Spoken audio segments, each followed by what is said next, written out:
Salmos 42 diz assim: assim como a corça suspira pelas correntes das águas, assim por ti, ó Deus, suspira a minha alma. A minha alma tem sede de Deus, do Deus vivo. Quando irei e me apresentarei diante da face de Deus? As minhas lágrimas têm sido o meu alimento dia e noite, enquanto me dizem continuamente: e o seu Deus, onde está? Lembro-me destas coisas, e dentro de mim se derrama a minha alma, de como eu passava e com a multidão de povo e os guiava em procissão à casa de Deus. Entre os gritos de alegria e louvor, multidão em festa. Porque você está abatida, ó minha alma, porque se perturba dentro de mim? Espere em Deus, pois ainda o louvarei. A Ele, meu auxílio e Deus meu. Sinto abatida dentro de mim a minha alma, lembro-me, portanto, de ti nas terras do Jordão, do Hermon e no monte Mizar.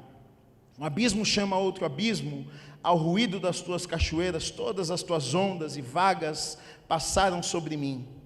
Contudo, o Senhor durante o dia me concede a sua misericórdia, e de noite está comigo o seu cântico, uma oração ao Deus da minha vida. Pergunto a Deus, minha rocha: por que te esquecestes de mim?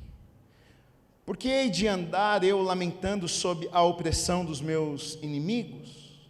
Os meus ossos se esmigalham quando os meus adversários me insultam, perguntando sem parar: e o seu Deus, onde está?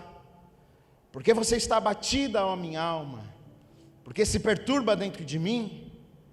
Espere em Deus, pois ainda o louvarei. A Ele, meu auxílio e Deus meu. Diga amém. Feche os teus olhos, vamos orar. Deus, obrigado pela Tua palavra nesta noite. Obrigado pela vida de cada pessoa que entrou neste lugar. Eu sei que não existe acaso para o Senhor. Eu sei que cada vida que está aqui foi propósito do Senhor. Eu sei que o Senhor tem uma palavra aos nossos corações, e a minha oração, o meu pedido nessa noite é: mais uma vez, Deus, vem e fala conosco. Mais uma vez, vem, faz aquilo nas nossas vidas e nos nossos corações que só o Senhor pode, sabe, consegue fazer. Nós abrimos os nossos corações, os nossos ouvidos, para te ouvirmos nessa noite. Viemos até este lugar com o desejo de aprendermos mais de Ti, para recebermos algo do Senhor. Que a Tua vontade seja feita nas nossas vidas. Pai, usa minha vida como boca, como profeta do Senhor. Haja com liberdade neste lugar, que não haja impedimentos. Move com Teu Espírito neste lugar, de acordo com a Tua vontade. Em nome do Senhor Jesus Cristo. Amém e amém. Você pode aplaudir o Senhor Jesus. A palavra de Deus é maravilhosa.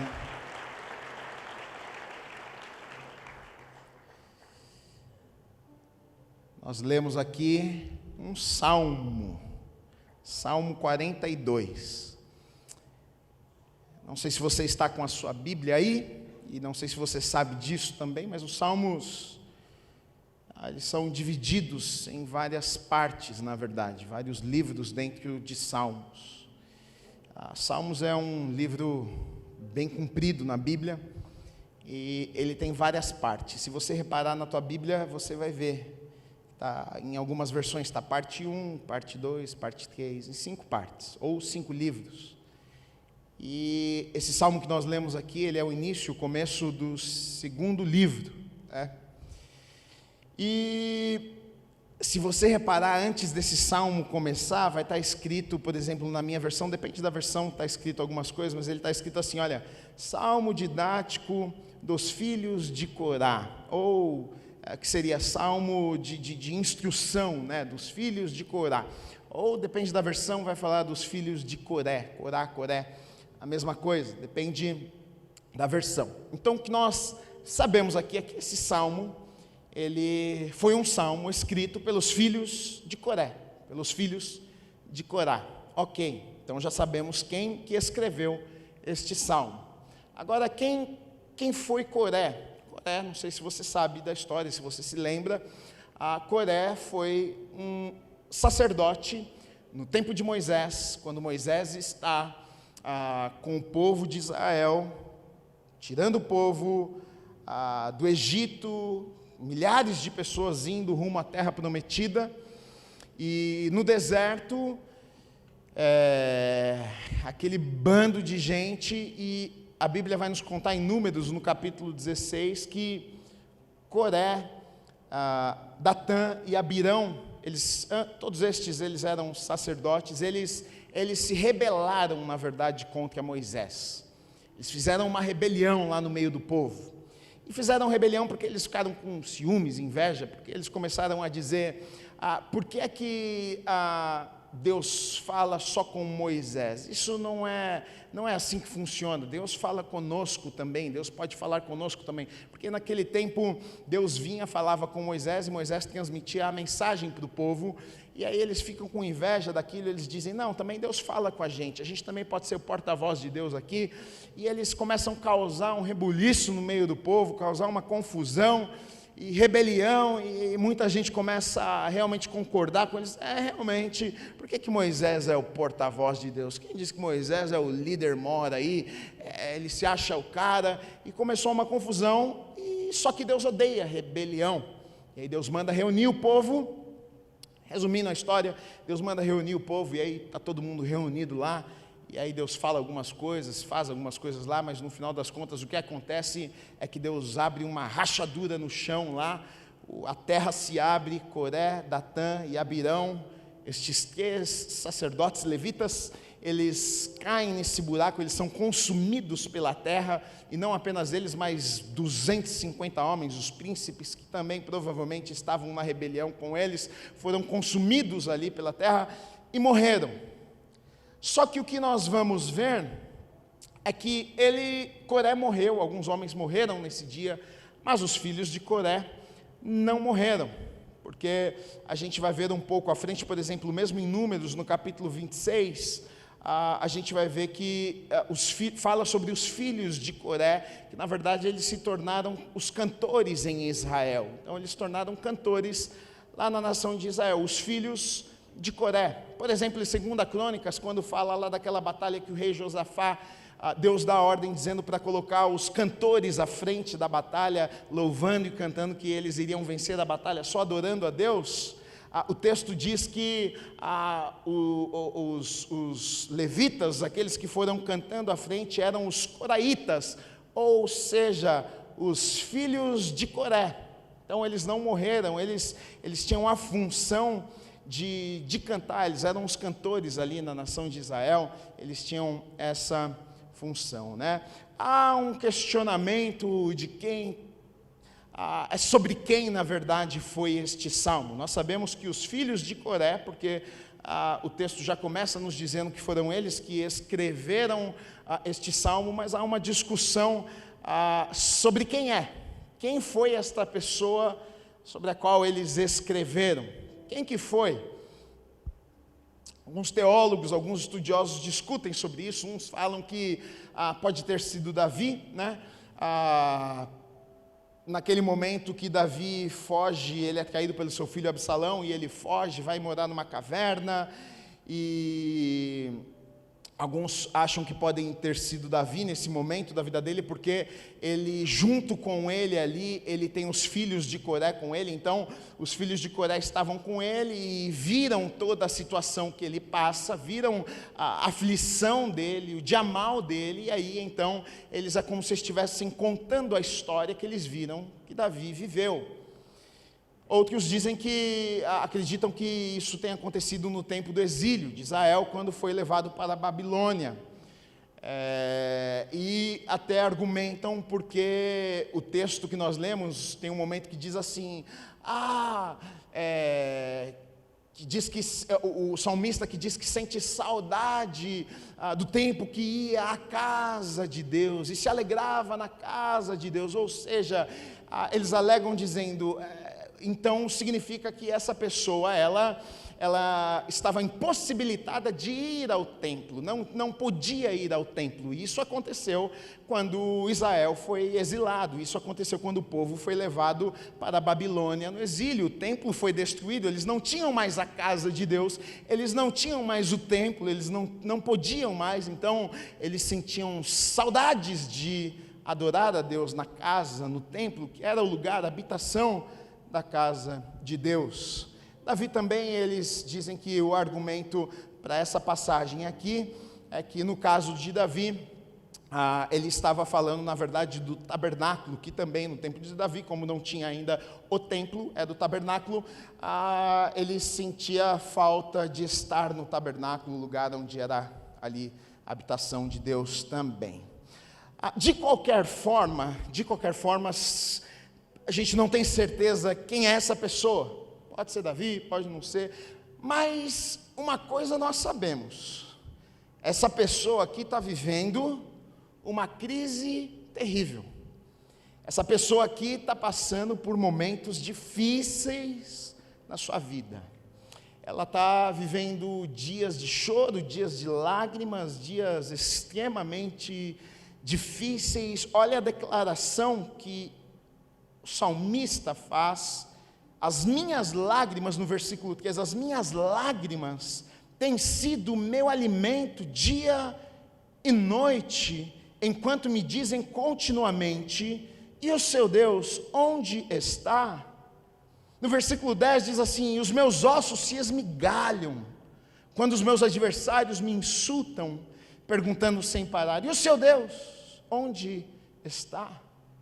Então olha só, a situação dessa pessoa aqui era tão ruim, mas tão ruim, vivendo um momento tão difícil, que as pessoas, ao olharem para ela, as pessoas ao olharem para a situação que ela estava vivendo, para o momento, para a dor, para as lágrimas que essa pessoa aqui estava vivendo, elas chegavam a uma conclusão: Deus se esqueceu dessa pessoa.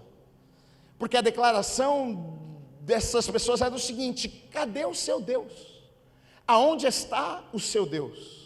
Você não diz que você servia a Deus, você não diz que você servia o Deus de Israel, Todo-Poderoso, mas olha o que você está vivendo, olha a tua vida, olha o teu sofrimento, olha as tuas lágrimas, cadê o teu Deus? Como é que pode você me dizer que você serve a um Deus e esse Deus existe, Ele te vê, Ele te enxerga, Ele te ama, mas olha a tua situação, cadê o teu Deus?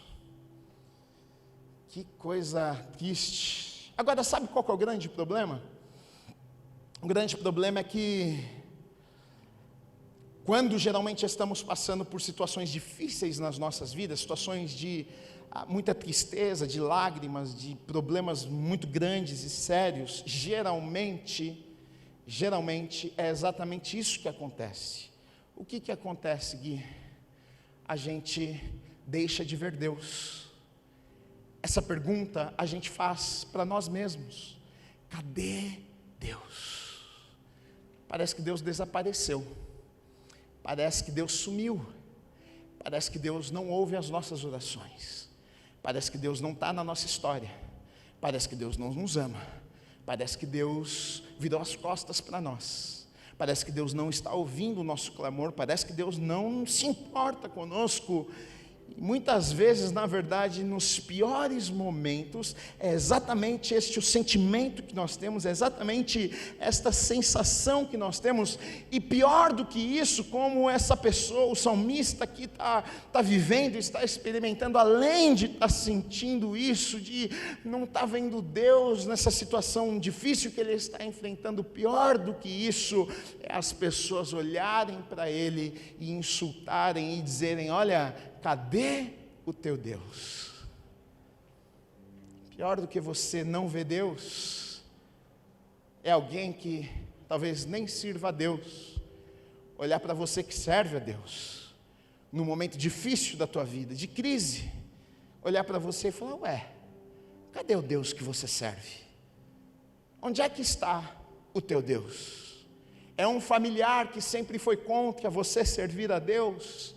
E aí quando você está passando por uma crise na tua vida, você está passando por um problema às vezes financeiro, um problema na tua casa, um problema na família, um problema com os filhos, e aí essa pessoa vem, aparece, joga na tua cara e diz: ué, mas cadê o teu Deus?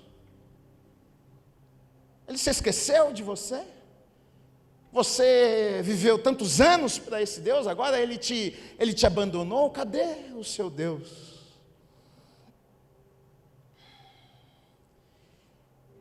O salmista diz: os meus ossos se esmigalham quando os meus adversários me insultam, perguntando sem parar: e o seu Deus, onde está? Os ossos doem, ele sente no físico, na alma, uma tristeza profunda, a ausência de Deus. A ausência de Deus. Deus não está comigo, Deus se esqueceu de mim, Deus me abandonou. Aonde Deus está? Porque tem situações e circunstâncias nas nossas vidas que a gente não consegue ver Deus. A gente olha, a gente diz: Deus, o Senhor não está aqui. Deus, cadê o Senhor nessa situação? Deus, cadê o Senhor na minha história?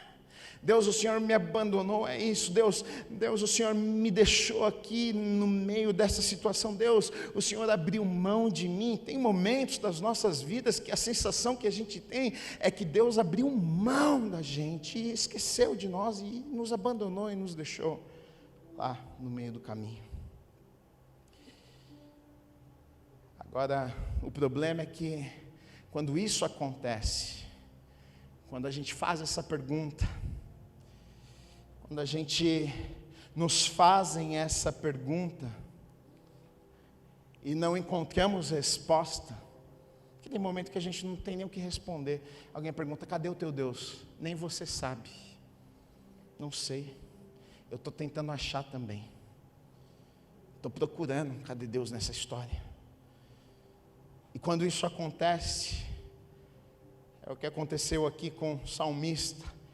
Então ele fica com a sua alma abatida, na ausência de Deus, por entender que Deus não estava com ele, se sentir abandonado. Então ele fica com a alma abatida. Diz o seguinte: olha, o seu Deus, onde está?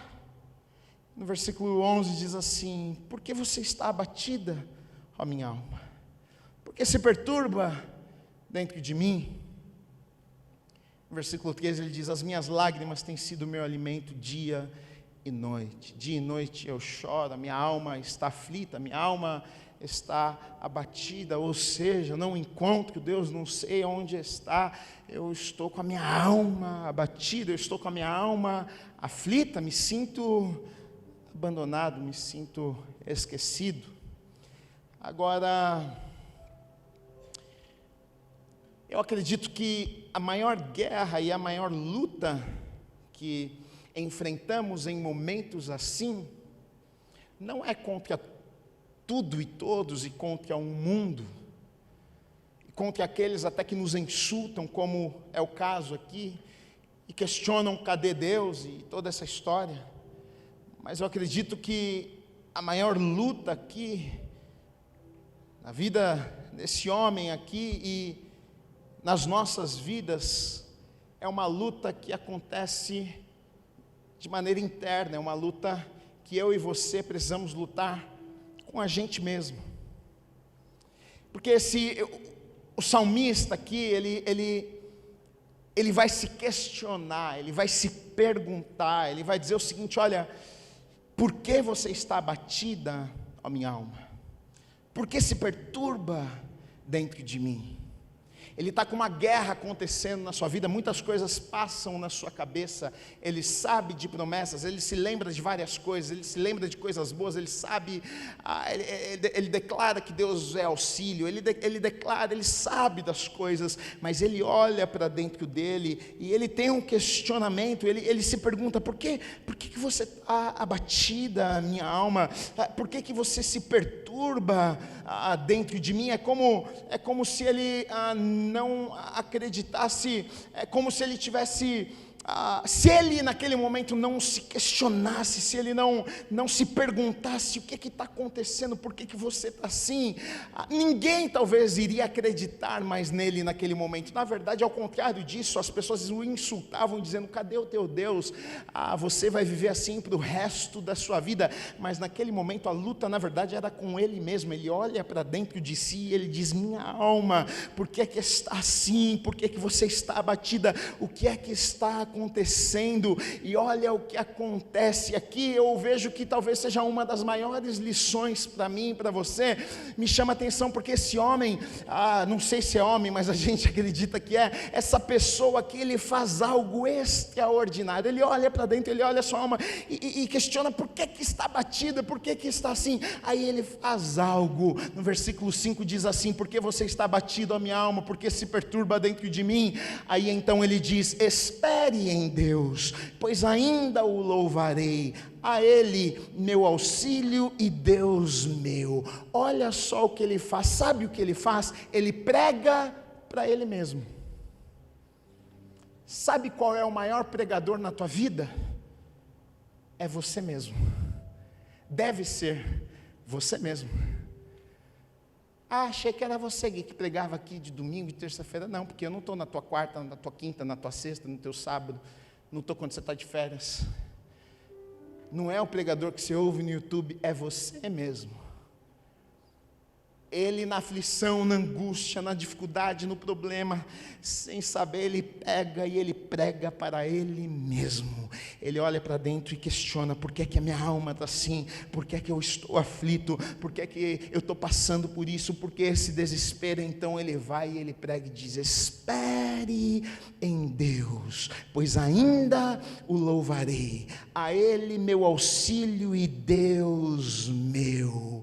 Ele naquele momento, ele está pregando para ele, está dizendo: calma meu filho, calma, calma, você não está entendendo, a tua alma está aflita, mas espera, continua, porque vai dar certo. Deus é auxílio, Ele é auxílio bem presente na hora da tribulação. Calma, espera em Deus que vai dar certo, as coisas vão dar certo. Aqui a primeira e grande lição, porque muitas vezes nos momentos difíceis, eu e você, nós somos os primeiros a desistir de nós mesmos. A gente fala: deixa para lá, eu vou entregar os pontos, eu não vou acreditar mais, eu não vou continuar. Se eu estou vivendo isso, é porque Deus não se importa comigo, é porque Deus não me ama. Se Ele não me ama, se Ele não se importa comigo, então quer saber de uma coisa? Também, eu não vou acreditar em mais nada, eu vou entregar os pontos, eu vou viver a vida de qualquer jeito. Se você não acreditar em você, quem é que vai acreditar em você?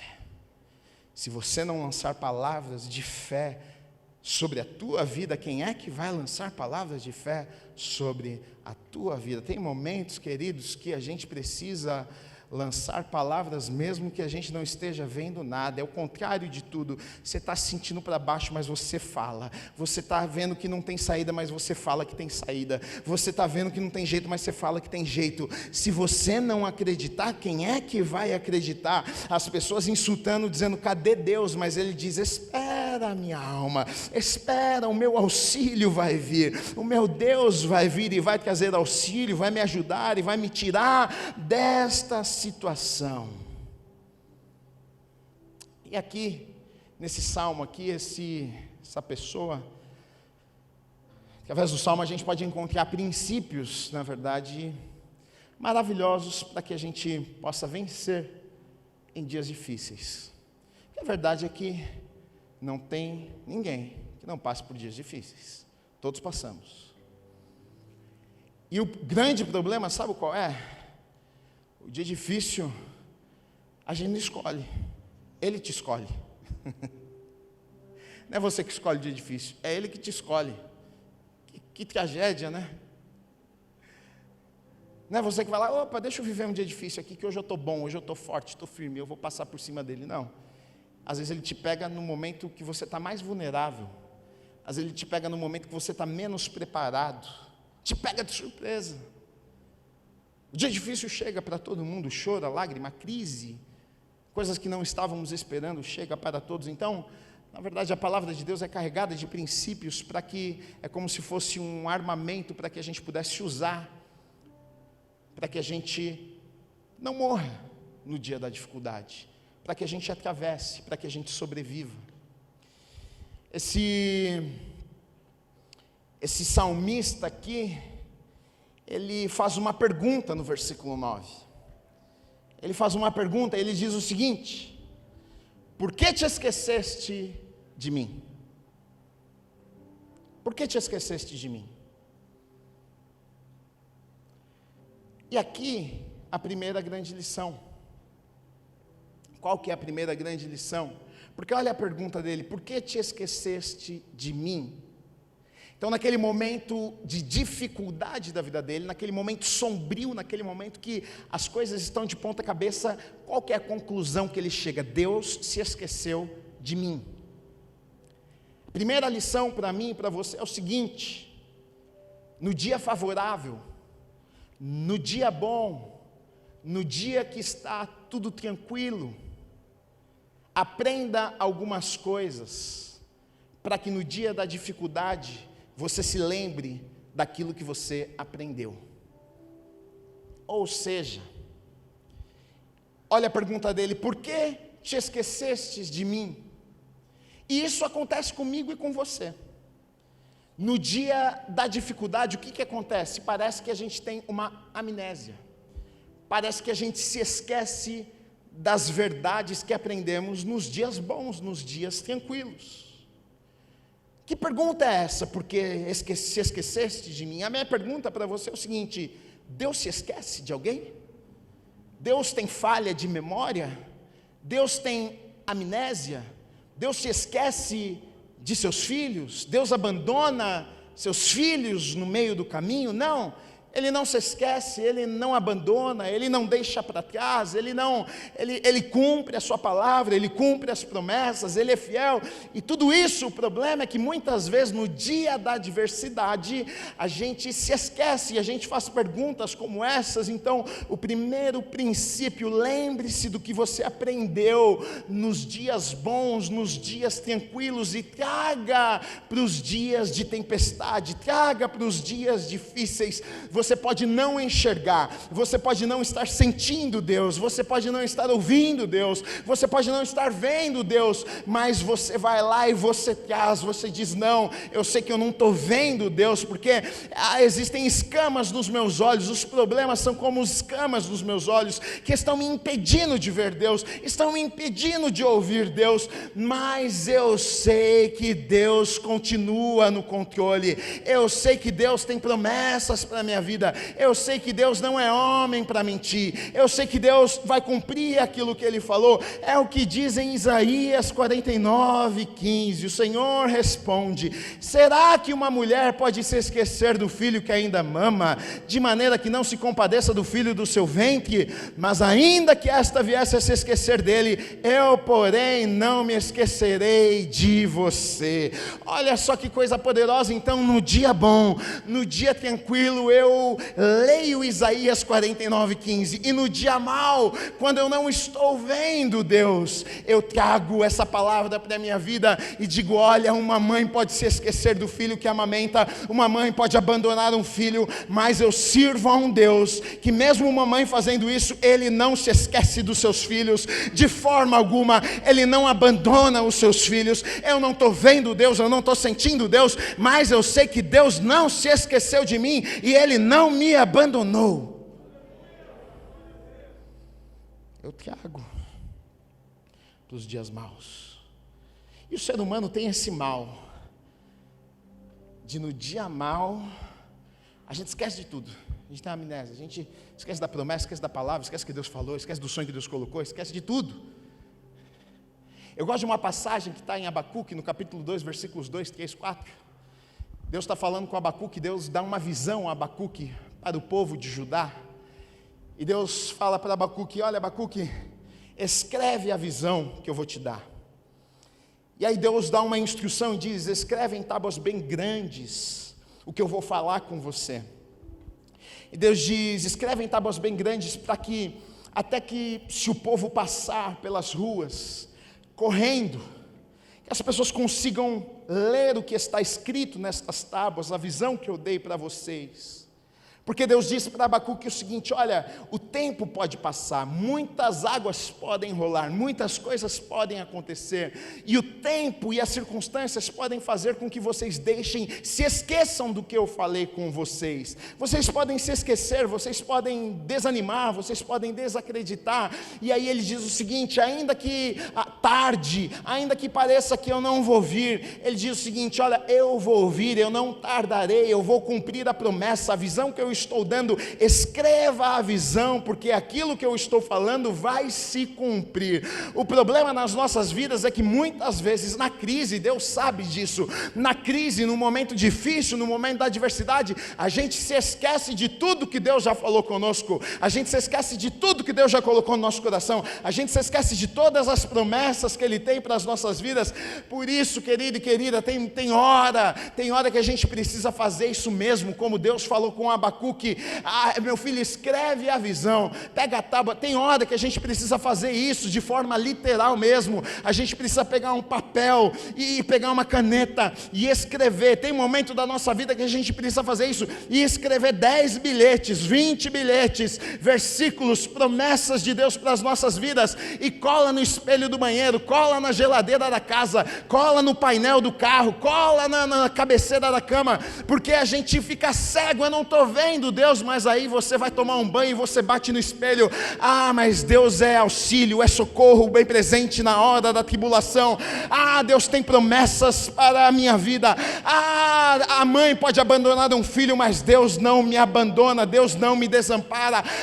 Ele é Emanuel, é Deus presente, Ele está comigo toda hora, em todo momento, todos os dias, mesmo que eu não sinta, mesmo que eu não veja. E aí então a gente consegue continuar caminhando.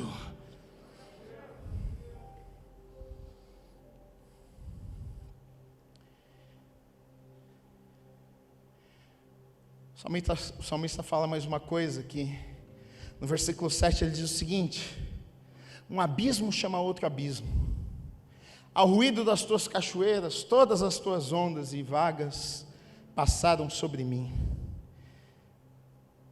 É como se ele estivesse dizendo: fui esmagado, fui massacrado. É quase como se ele estivesse dizendo: quase morri. Mas aí, no versículo 8, ele vai dizer: como que não morri? Aí ele diz assim: contudo, o Senhor, durante o dia, me concede a sua misericórdia. Você sabe o que é misericórdia?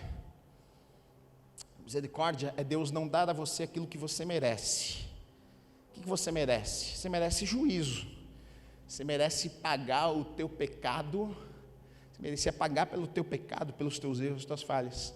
Deus é tão misericordioso que Ele não vai te imputar isso, Ele não vai colocar na tua conta. Ele te livrou disso. Você está livre disso.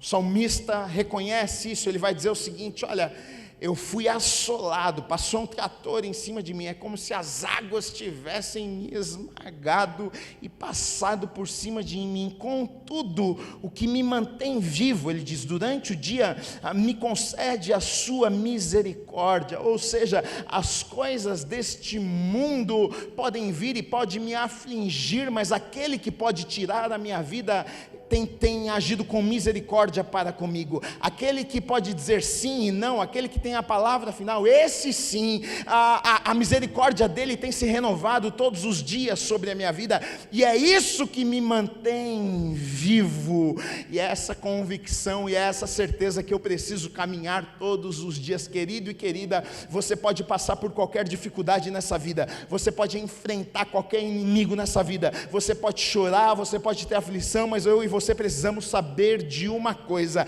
enquanto Deus não terminar o plano dele na sua vida, enquanto a misericórdia dele se renovar sobre a tua vida, enquanto ele disser sim para você, enquanto você se levantar de manhã e ele disser: mais um dia eu tenho para você, e essa misericórdia se renovar sobre a tua vida, você vai sobreviver, você vai ficar de pé, e você vai viver mais um dia, porque ele permite, é ele quem permite que eu e você vivamos, e que a gente continue para viver aquilo que ele tem preparado para as nossas vidas. Salmo, como diz em Lamentações, Jeremias, no capítulo 3, versículo 22, as misericórdias do Senhor são a causa de não sermos consumidos. Nós não somos consumidos, não é porque o chefe não gosta de mim, não é porque isso, não é porque aquilo, não é porque a política. Eu não sou consumido porque as misericórdias do Senhor se renovam sobre a minha vida, porque as suas misericórdias não têm fim. É por isso que eu continuo firme, é por isso que eu continuo de pé, por causa da misericórdia dele sobre a minha vida. Salmo 46:1. Deus é o nosso refúgio e fortaleza, socorro bem presente nas tribulações. Eu preciso ter essa convicção. Eu estou de pé, porque o Deus que segura o universo na palma de suas mãos está me segurando, está sustentando a minha vida. Porque se não fosse isso, eu já não estaria mais aqui. No versículo 8, ele diz o seguinte: contudo, o Senhor durante o dia me concede misericórdia, e de noite, ele diz o seguinte: e de noite está comigo o seu cântico, uma oração ao Deus da minha vida. Então ele diz o seguinte: olha, de dia eu sei que o que me sustenta é a misericórdia de Deus, que se não fosse, eu estava perdido. Ele está dizendo o seguinte: com essa situação que eu estou vivendo, se não fosse Deus na minha vida, eu estava perdido. Ele entende que o que está o sustentando é Deus.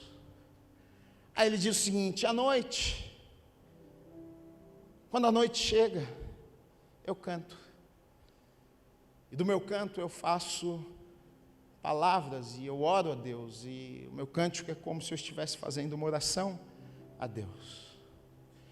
Uma lição para mim, para você, princípio aqui, porque a verdade é que à noite, a gente sabe que as noites são mais tristes, a noite é pior. Se você está triste, à noite você fica mais triste. É verdade, é mentira ou é verdade?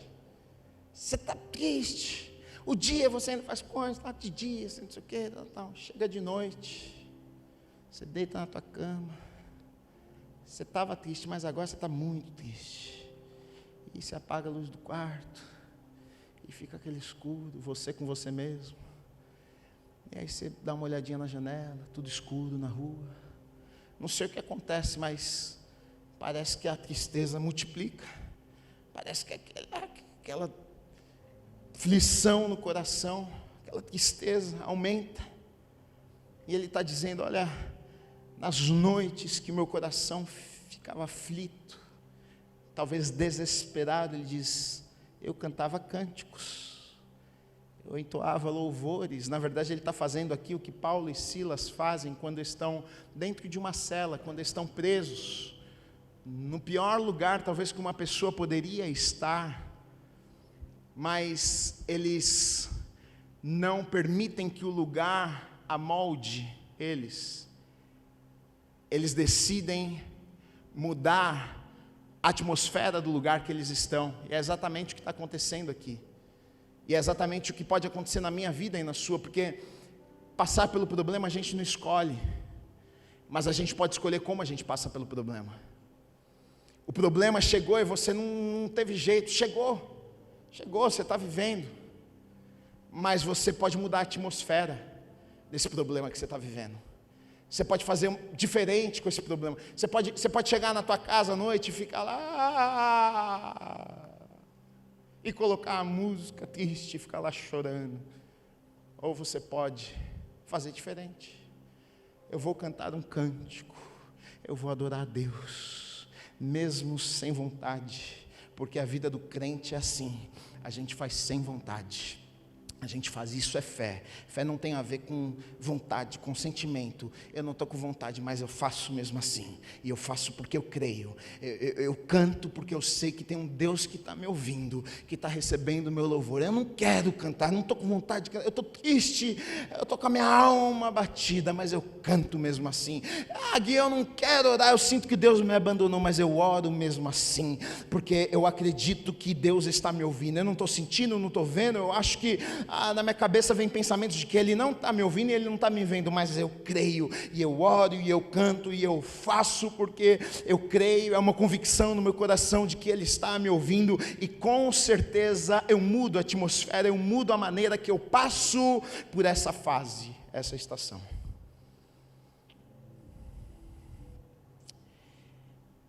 Ele faz algo também poderoso. No versículo 4 diz assim: lembro-me destas coisas. Que coisas que ele se lembra? E dentro de mim se derrama a minha alma, de como eu passava com a multidão de povo, e os guiava em procissão à casa de Deus, entre gritos de alegria e louvor, multidão em festa. Aí ele se pergunta: por que está batida a minha alma? Por que se perturba dentro de mim? Espera em Deus, pois ainda o louvarei, a Ele meu auxílio e Deus meu. O que é que ele faz? Ele se lembra de experiências maravilhosas que ele havia vivido no passado. Ele traz à memória aquilo que traz esperança. Ele se lembra dos dias que em festa iam ao templo, à casa de Deus, e o povo em festa se alegrando, iam para adorar a Deus.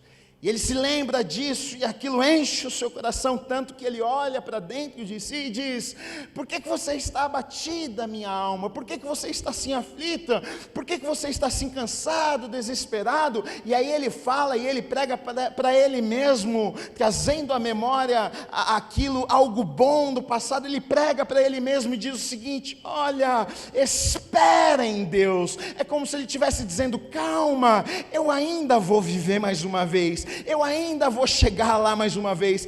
Isso aqui não é o fim para mim. Esse momento difícil, eu não vou morrer aqui. A minha vida não vai terminar nesse lugar. Calma, eu me lembro das coisas boas que Deus fez. Eu me lembro que a gente ia festejando para o templo e vivia tempos maravilhosos na presença de Deus.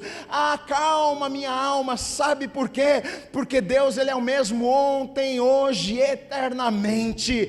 Ele fez no passado, Ele vai fazer mais uma vez. Ele me alegrou no passado, Ele vai me alegrar mais uma vez. Eu tive experiências maravilhosas no passado, eu vou ter experiências maravilhosas mais uma vez. Espera em Deus, Ele é o meu auxílio. Eu vou viver mais uma vez isso. Filipenses 4:8, o apóstolo Paulo fala aos filipenses sobre isso, diz: finalmente, irmãos, tudo que é verdadeiro, tudo que é respeitável, tudo que é justo, tudo que é puro, tudo que é amável, tudo que é de boa fama, se alguma virtude há, se algum louvor existe, seja isso que ocupe o pensamento de vocês. Pensa nisso, pensa em coisa boa, traz à memória o que te traz esperança.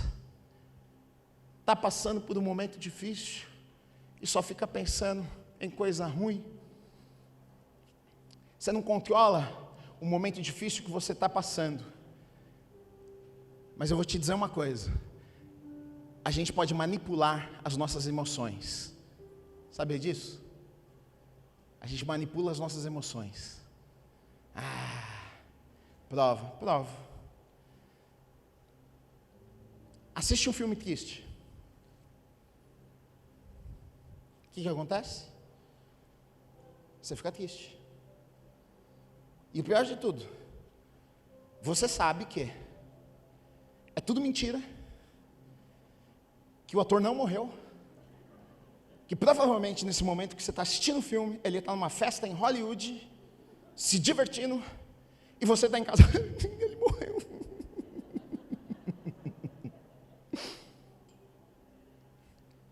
A gente manipula as nossas emoções.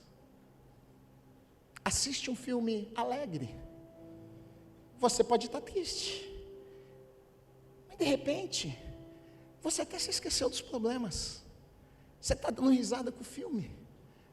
Aquilo te divertiu, você está dando risada e gargalhada. De repente, por um momento, você fala: nossa, nem lembrei que eu estava passando por aquele problema, rapaz. Está passando por um momento difícil? Encontre com bons amigos. Tenha boas conversas. E vocês conversam sobre tantas coisas legais. E de repente, o dia passou e você se lembra: puxa, eu nem fiquei triste hoje.